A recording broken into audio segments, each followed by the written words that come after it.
আসসালামু আলাইকুম বন্ধুরা, হেসেল ঘরের আজকের রেসিপি দেখার জন্য আপনাদের সবাইকে আমন্ত্রণ জানাচ্ছি।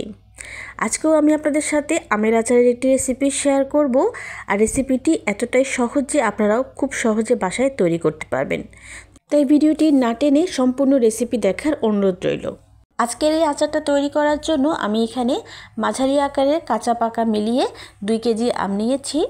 আর আজকে যেহেতু আমি খোসা ছাড়া আমের আচার তৈরি করব, তাই প্রথমে আমগুলোর খোসা ছাড়িয়ে নিব। এরপরে আমগুলোকে ছোট ছোট বা পছন্দ মতো আকারে কেটে নিব।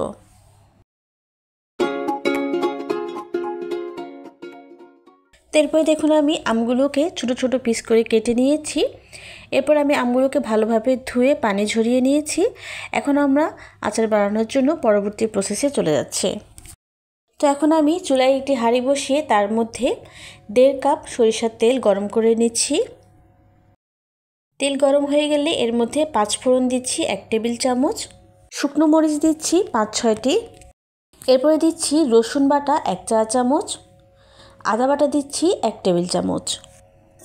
আদা ও রসুনের কাঁচা গন্ধটা যাতে না থাকে সেই জন্য মশলাগুলোকে তেলের মধ্যে কিছুক্ষণ ভেজে নিতে হবে।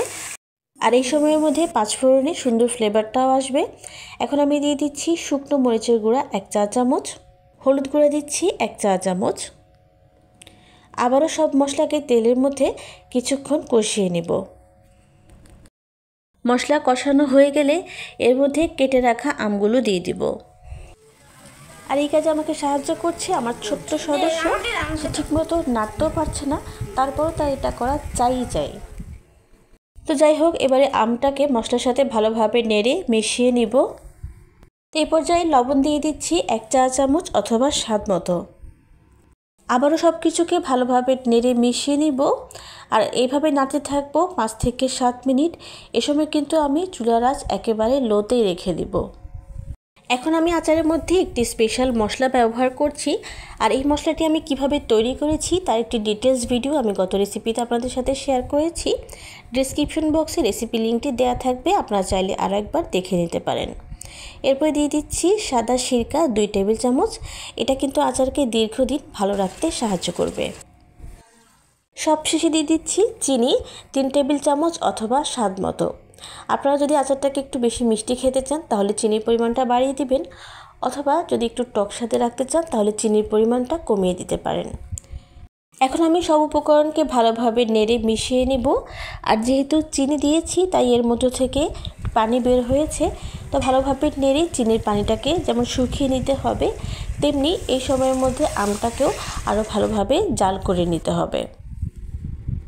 আমাদের আচারটা কিন্তু তৈরি হয়ে গেছে, তাই আচারটা যাতে তলায় লেগে না যায় সেজন্য চুলার আঁচ একেবারেই লোতে রেখে 5 থেকে 7 মিনিটের মতো জাল করে নিলেই আমাদের আচারটা তৈরি হয়ে যাবে।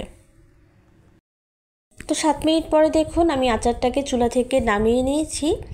এবারে একটি প্লেটের মধ্যে আচারটাকে ঢেলে নিয়ে সম্পূর্ণরূপে ঠান্ডা করে নেব। খুবই সহজ পদ্ধতিতে আর অল্প কিছু উপকরণ দিয়ে একেবারে ঘরোয়া পদ্ধতিতে আপনাদের সাথে একটি আচারের রেসিপি শেয়ার করেছি। আশা করছি পুরোটা রেসিপি আপনাদের অনেক বেশি ভালো লেগেছে। ভালো লাগলে প্লিজ আমার চ্যানেলটি সাবস্ক্রাইব করবেন আর পাশে থাকা বেল বাটনটি প্রেস করে দিবেন, এতে করে সব রেসিপির আপডেট আপনার কাছে পৌঁছে যাবে। আচারটাকে দীর্ঘদিন সংরক্ষণ করার জন্য আমি এরকম একটি কাচের জার নিয়েছি।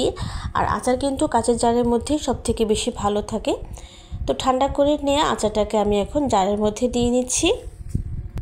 এই আচারটা কিন্তু স্পেশালি খিচুড়ি, পোলাও কিংবা বিরিয়ানির সাথে খুব ভালো যায়। আপনারা চাইলে এইভাবে আচার তৈরি করে দীর্ঘদিন সংরক্ষণ করে রাখতে পারেন। বিভিন্ন ধরনের আচারের রেসিপি নিয়ে আমার চ্যানেলে কিন্তু আচারের জন্য আলাদা একটি প্লেলিস্ট আছে, তো আপনারা চাইলে সেই প্লেলিস্টে একবার দেখতে পারেন, হয়তোবা আপনার প্রয়োজনীয় রেসিপিটি সেখানে খুঁজেও পেতে পারেন। প্রতিটি রেসিপিতে আমি আপনাদের কাছে একটি রিকোয়েস্ট করে থাকি। ইউটিউবের পাশাপাশি আপনারা চাইলে আমাকে ফেসবুকেও ফলো করতে পারেন। আমার ফেসবুক পেজের লিঙ্কটি আমি ডেসক্রিপশন বক্সে দিয়ে দিয়েছি, আপনারা চাইলে আমার ফেসবুক পেজ থেকেও ঘুরে আসতে পারেন। তো আজকের রেসিপিটা আপনাদের কেমন লাগলো অবশ্যই কমেন্ট করে আমাকে জানাতে পারেন। আমি আপনাদের সবার কমেন্টে রিপ্লাই দেওয়ার চেষ্টা করব। আবারও ফিরে আসবো নতুন কোনো রেসিপি নিয়ে। সেই পর্যন্ত আপনাদের সবার কাছ থেকে বিদায় নিয়ে নিচ্ছি। আল্লাহ হাফেজ।